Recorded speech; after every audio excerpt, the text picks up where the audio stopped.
Hero మనతో వచ్చేసి senior journalist Jagdev గారు ఉన్నారు. సార్ నమస్తే సార్. నమస్తే. సార్ మెగాస్టార్ చిరంజీవి గారు ఓటు హక్కుపై ఒక ట్వీట్ అయితే చేశారు. ఇది ఆయన కావాలని చేశారా లేకపోతే ఒక రాజకీయ కోణంలో చేశారా? మెగాస్టార్ చిరంజీవి గారు అంటే జనరలైజ్ చేసి చూడాలి. కాకపోతే మీరు అడిగిన క్వశ్చన్లో రాజకీయ కోణం, రాజకీయ రంగు కూడా పులమాలి అని అంటే మాత్రం ఎట్లాగో తమ్ముడు పవన్ కళ్యాణ్ గారు జనసేనాని అధ్యక్షులుగా ఉన్నారు, పైగా టీడీపీతో పొత్తులో ఉన్నారు కాబట్టి ఆ యాంగిల్లో కూడా చూడొచ్చు ఒక విధంగా. అంటే నేను అనుకోవడం అంటే ఒక్కసారిగా మీరు అన్నట్టు ఆ యాంగిల్లో కానీ చూస్తే ఎప్పుడూ లేదు. ఈసారి ఆంధ్రప్రదేశ్ ఎన్నికల్లో ఎస్పెషల్లీ 24 లక్షల కొత్త ఓటర్లు తమ ఓటు హక్కు వినియోగించుకోబోతున్నారు. ఓకే, 24 లక్షల మంది. అంటే ఎలాగా? ఇప్పుడు 2019లో ఎన్నికలు అయ్యాయి, 2020కి కొంతమందికి ఓటు హక్కు వచ్చి ఉంటుంది, 21లో కొంతమందికి వచ్చి ఉంటుంది, 22, 23, 24 ఈ 5 ఏళ్లలో కూడా ఓటు హక్కు వచ్చి ఉంటుంది కదా. బట్ ఓటు వినియోగించుకోలేకపోయి ఉంటారు, ఎందుకంటే ఎన్నికలు రావాలి కాబట్టి. సో ఈ 5 ఏళ్లలో కలిపి కొత్తగా 24 లక్షల ఓటర్లు యువత, ఎస్పెషల్లీ ఓటు హక్కు వచ్చారంటే అది యువతే కదా. అంటే 18+. పక్క నుంచి వేరే రాష్ట్రాల నుంచి వచ్చి మళ్ళీ మన రాష్ట్రానికి తెలుగు వాళ్ళు వలస వెళ్ళి వెనక్కి వచ్చిన వాళ్ళు లెక్క కాదు, యువత పరంగా చెప్తున్నాను నేను.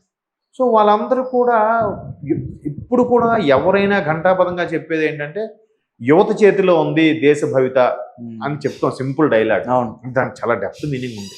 అందులో ఓటు హక్కు వినియోగించడం కూడా ప్రధాన అంశం.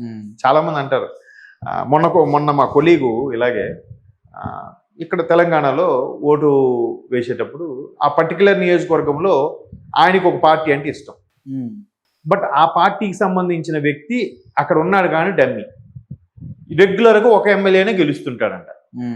సో నేను ఆయన అడిగాను, మరి ఎవరికి వేస్తున్నావు అంటే, నేను ఫలానా పార్టీకి కానీ ఆ పార్టీకి వేయండి సార్. ఏం బా వేసినా వేస్ట్ సార్, ఓటు వేస్ట్ అయిపోద్ది, ఈయనకే వేస్తాను. బాబు అదే తప్పు, అలా అనుకోకూడదు. నువ్వు నీకెవరు నచ్చారో, నీకెవరు మంచివాడు అనిపిస్తున్నాడో వాళ్ళకి వెయ్యి.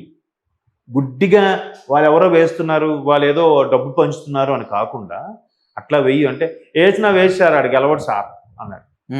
అది కాదురా నాయన, నువ్వు ఇట్లా వేయడం వల్ల నీలాగా కొంతమంది అనుకుని వేస్తే, అరే నాకెంత ఓట్లు పడ్డాయంటే ప్రజల్లో ఎంతమంది ప్రజలు 100 మందిలో ఒక 10 మంది నా మీద విశ్వాసంతో ఉన్నారు, నా మీద నమ్మకం ఉంచారు, నేను ఏదైనా చేయగలను, సాధించగలను అనే విశ్వాసంతో నెక్స్ట్ ఎలక్షన్కైనా ఆయన మంచి బూస్టప్తో వస్తారు. అవును, లేదంటే అటువంటి మంచి వాళ్ళందరూ తెరమరుగు అయిపోతారు. ఎందుకబ్బా ఎంత కష్టపడినా, నేను ఏదో చేద్దామని చూసినా కూడా ఒక్కడు కూడా నాకు ఓటేయలేదు, ఈ జనాలందరూ వాళ్ళనే నమ్ముతారబ్బా అని చెప్పి కదా. అవును, ఆ పరిస్థితి రాకూడదు కాబట్టి ఓటు హక్కు వినియోగించుకోవాలి ఫస్ట్ థింగ్. సో దాన్ని మెగాస్టార్ చిరంజీవి గారు ఈ విధంగా చెప్పారు. అయితే ఇక్కడ తమ్ముడు కూడా జనరల్గా ఎన్నికల్లో పార్టిసిపేట్ అవుతున్నాడు, పైగా ఒక పార్టీకి అధ్యక్షులు, టీడీపీ బీజేపీ లాంటి హేమాహేమి పార్టీలతో కూడా అదే టైఅప్ అయి పొత్తు పెట్టుకుని వెళ్తున్నారు కాబట్టి ఈయన ట్వీట్కి కాస్త ప్రాధాన్యత సంతరించుకుని ఉండొచ్చు. బట్ ఎంత సంతరించుకున్నా బాబు పరిస్థితులు చూడండి, అవగాహన చేసుకోండి, ఎవరు మనకి సరైన వాళ్ళు అని అర్థం చేసుకోండి. ఇంతకుముందు ఎన్నికల్లో కూడా ఎలా తెలుసా, మీరు నమ్మరు, ఒక పర్టికులర్ ఒక రాష్ట్రం సంబంధించి ఓటు, ఒరే వద్దురా బాబు వాడు మంచోడు కాదు అని అంటే, వీడు మంచోడా? అది కాదు కదా క్వశ్చను. ఒరే బాబు వాడు చాలా డబ్బులు తిన్నాడు రా, అవినీతి పరుడురా అంటే, ఎవడు తినలేదు ఇప్పుడు? అది అసలు క్వశ్చనేనా? ఎవడు తినలేదా అని చెప్పి మళ్ళీ వాళ్ళే సమర్థించుకోవడం ఏంటంటే, ఏం లేదబ్బా పెద్ద గీత చిన్న గీత అంటే. ఇప్పుడు చిన్న గీతకి వేయరు, మళ్ళీ పెద్ద గీతకి ఎందుకు స్థానం కల్పిస్తావు? చిన్న గీతకేసి చిన్న గీత మళ్ళీ పెద్ద గీత అవ్వకుండా చూసే బాధ్యత కూడా నీదే, ప్రజలదే. అందరూ ఏమంటారు తెలుసా, రాజకీయ నాయకులు సరిగ్గా లేరు సార్, అధికారులు సరిగ్గా లేరు సార్. ఆ అధికారి ఎవడబ్బా? మీలో ఒకడేగా. రాజకీయ నాయకుడు ఎవడబ్బా? మీ ఏరియాలో వాడేగా. ఇప్పుడు ఒక రాజకీయ నాయకుడు ఉన్నాడండి, ఆయన దగ్గరికి మీరు నేను ఒక అప్లికేషన్ పట్టుకొని వెళ్దాం. మీరు మీ తమ్ముడు ఉద్యోగం కోసం వెళ్ళారు, నేను మా తమ్ముడు ఉద్యోగం కోసం వెళ్ళా. నేను ఏదో ఉద్యోగం చేసుకుంటున్నాను, మా తమ్ముడు చదివించుకుంటున్నాను, మీరు కూలి పని చేసుకుంటున్నారు, మీ తమ్ముడు చదివించుకుంటున్నారు. సరే అని చెప్పి ఆ నాయకుడు ఏం చేస్తాడు, అరే గోపి అయితే మనోడు కొద్దిగా ఆర్థికంగా కొద్దిగా పరిస్థితి బాగాలేదు, ఇలాంటి వాళ్ళ తమ్ముడికి ఇస్తే కొంచెం యూజ్ అవుద్ది, ఈ జగదేవ్కి ఎలాగూ ఉద్యోగం ఏదో ప్రైవేట్ ఉద్యోగం ఉంది చేసుకుంటున్నాడులే అనుకొని ఆ నాయకుడు మీకు ఇచ్చాడు అనుకుందాం కాసేపు. వెంటనే నేనేమంటాను తెలుసా, గోపిగాడు లంచం ఇచ్చింటాడు రా, అందుకే ఆయన ఆడికి ఇచ్చాడు రా ఉద్యోగం. అవును, ఇమ్మీడియట్ గా అనేస్తాం కదా. ఇదొక సందర్భం. ఇంకో సందర్భంలో నేను కొద్దిగా అరే గోపి ఏమి ఇవ్వలేడు కదా, సరే నేను సార్ ఇది ఉంచాను సార్, మా తమ్ముడికి వచ్చేలా చూడండి సార్, ఖచ్చితంగా నాకు ఏదో జరిగిందిరా, లేకపోతే మా తమ్ముడు బాగా చదువుతాడు నాకు ఇవ్వకుండా వాళ్ళ తమ్ముడికి ఇచ్చారంటే అంతేలేరా, అంత డబ్బు అని మీరు చూడకపోయినా అనేస్తాం కదా. కాబట్టి ఇట్లా ఆ నాయకుడికి ఈ డబ్బును అలవాటు చేసేది ఎవరండి? ప్రజలు, మనమే. వాడు డబ్బులు ఇవ్వగానే తీసుకొని ఓటు వేసేది ఎవరండి? మనమే.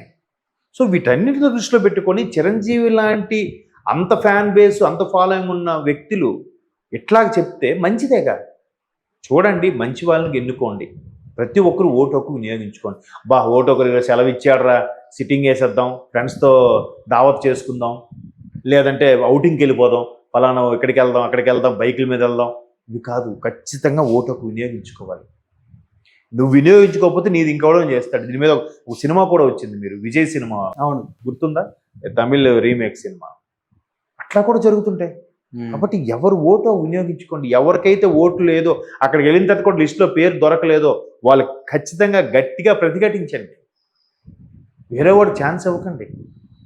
మంచి జరగకపోయినా పర్వాలేదు కానీ చెడు జరగకూడదు, మనకున్న ధర్మమే అది. మీరు కూడా ఒకరికి హాని చేయకపోయినా పర్లేదు, హాని చేయకండి, మంచి చేయకపోయినా పర్లేదు, కానీ మంచి చేయకపోలేదా న్యూట్రల్గా ఉండండి, బట్ హాని చేయకూడదు కదా. అవును. సో ఇటువంటివన్నీ మన నానుడిలో, మన వాడుక భాషలో ఉన్నాయి. కాబట్టి చిరంజీవి లాంటి వ్యక్తి అలా వెళ్ళడం అనేది మంచిదే.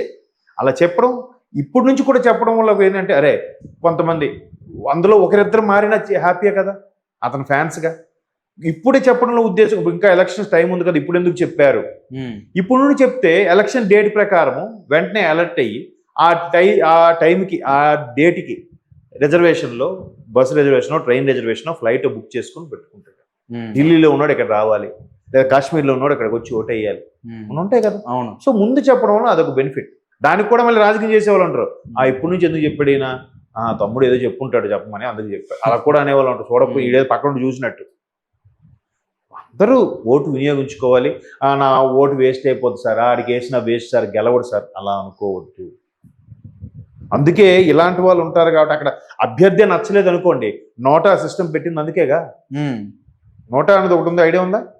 ఎవరికి నచ్చకపోతే నోటా బటన్ నొక్కేయచ్చు. అంటే నాకు వీళ్ళలో ఎవరూ నచ్చలేదు, నాకు ఇలా ఎవరిని నేను యాక్సెప్ట్ చేయలేకపోతున్నాను, నా మనసు అంగీకరించట్లేదని. మరి అదే కదా కాంగ్రెస్ ఆంధ్రప్రదేశ్లో వ్యవహారం.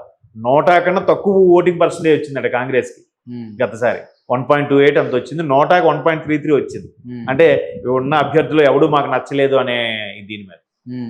కాబట్టి చిరంజీవి గారు లాంటి వ్యక్తులు, ఇంకా ప్రముఖులు, పెద్దవాళ్ళు అందరూ, సెలబ్రిటీస్ అందరూ కూడా ఒక్కొక్కరుగా ఇట్లాంటి మోటివేషన్స్ ట్వీట్లు గట్రా చేయాలి.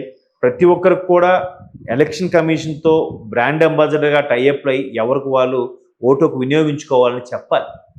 అది కూడా నిష్పక్షపాతంగా, నిస్వార్థంగా, ఎవడు మన కోసం చేస్తున్నాడు, ఎవడు మన కోసం కష్టపడుతున్నాడు, వీడికిస్తే భవిష్యత్తు ఒకలా ఉంటుంది, వీడికిస్తే భవిష్యత్తు ఒకలా ఉంటుంది, వీడికిస్తే రాజునవుతాం, వీడికిస్తే బంటునవుతా అని ఒక క్యాలిక్యులేషన్ ఉంటుంది. బండగా రే అన్న కుజయ్ కొట్టేయాలరా, అన్న కోసం ఏదైనా ప్రాణాలు ఇచ్చేయాలరా, చొక్కాలు చించేసుకోవాలా, ఇది కాదు. ఒక్కసారి ఆలోచించండి, బుర్రపెట్టి ఆలోచించండి. అది. సో చిరంజీవి గారి దానికి దానికి నేను కూడా ఒత్తాసు పలుకుతున్నా. సో అటువంటి వ్యక్తులు ఇంకా పెద్ద పెద్ద వాళ్ళు, సెలబ్రిటీస్ చెప్పాలి, అందరికీ చైతన్యం కలిగించాలి, మంచి వాళ్ళని ఎన్నుకోవాలి. ప్రభుత్వం కదా, ప్రజల చేత, ప్రజల కొరకు, ప్రజలచే ఎన్నుకోబడ్డ ప్రభుత్వం, ప్రజాస్వామ్యం కదా. కాబట్టి చిరంజీవి గారి ట్వీట్ మంచిదే. Okay sir, thank you sir.